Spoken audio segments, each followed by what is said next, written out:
Welcome back to the Budget Gamer channel, where we bring you critical and in-depth reviews of just about every indie game we can get our hands on, and today we're going to be taking a look at Theofil for the Nintendo Switch.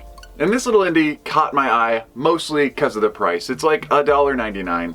And because there's a lot of potential for open-world, explorative, three-dimensional platformers to actually really shine, even if they're not too complex or very well known. But then again, there's also a lot of potential to fail, so this one was certainly a gamble. Starting off the review with the story though, there is a story in Theofil, but it is kind of obscured by the fact that the only way you get any story is by running through the game and picking up certain collectibles. Scrolls will eventually compile together and accumulate to make a bit of a book, spelling out a bit of an obsequious story that I can only really guess is something related to revenge, which I think does actually make the very unassuming little character a lot more endearing.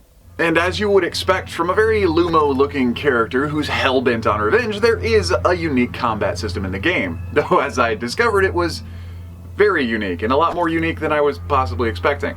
You will, of course, have a close range and a ranged attack.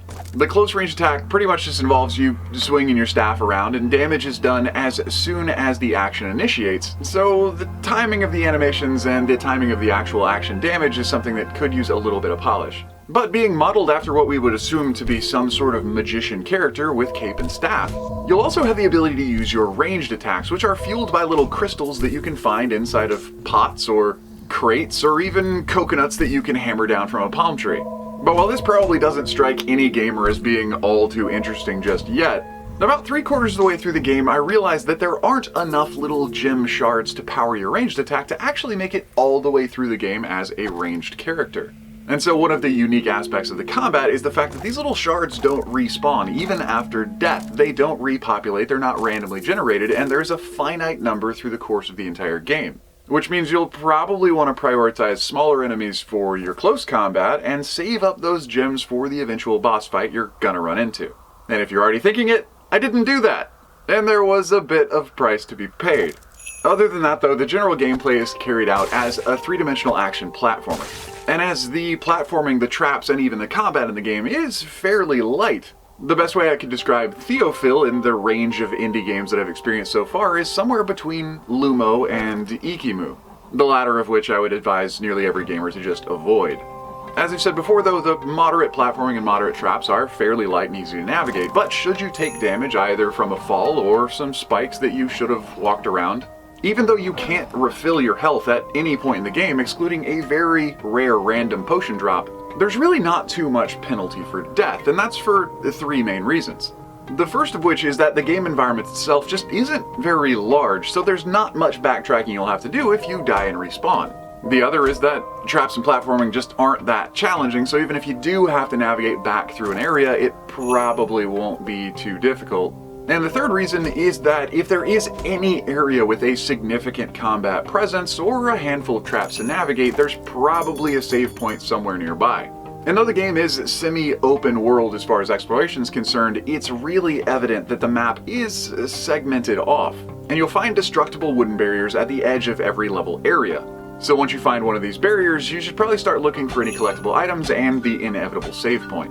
But to be completely transparent, there's just not much more to be had through the entire experience of Theofil.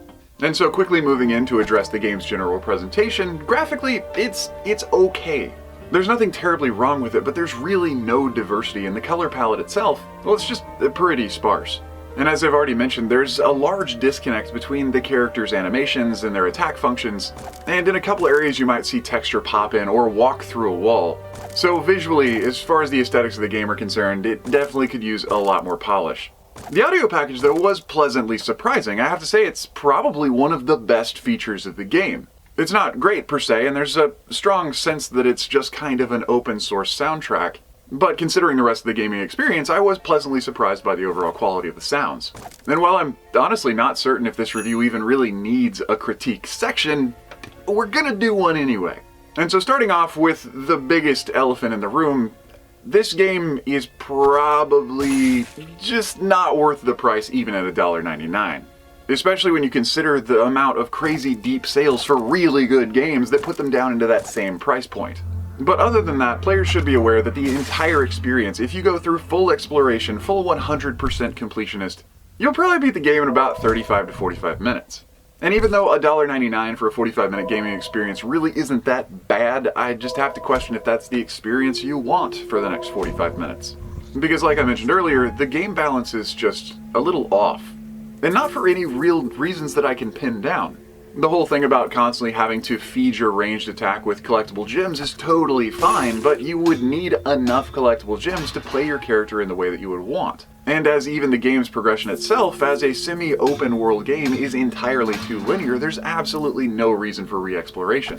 And overall, taking a step back and looking at Theofil as a whole, I'd have to say it almost feels like a pre-release of a beta version of more of a generic template or scaffold for a generic 3D action platformer. I mean, there's just not a lot that seems to have been put into the game for the player experience. And so as a final note, and as a personal note, and please don't think I'm trying to throw shade, but as a game reviewer, I kind of need to make these decisions. If you are looking for a 3D platformer or an action platformer or some sort of open world exploration style game, regardless of what you're looking for, you're probably not going to find it in Theofil. But anyway, that does bring us to the end of this amazing review of Theofil, now for the Nintendo Switch. So if you enjoyed the review, or especially if you found it helpful, feel free to throw us a comment or a like to show your support, and don't forget to click that little bell icon when you subscribe to stay updated with the latest content, because we are putting out a couple of reviews a week. And as there are thousands of indie games out there, and new and unique ones coming out every single day, whether it's an easy hard pass or an absolutely unforgettable gem, chances are if it's on the Switch, you're going to find out about it right here. But anyway, this has been The Budget Gamer, so as always, thanks for watching.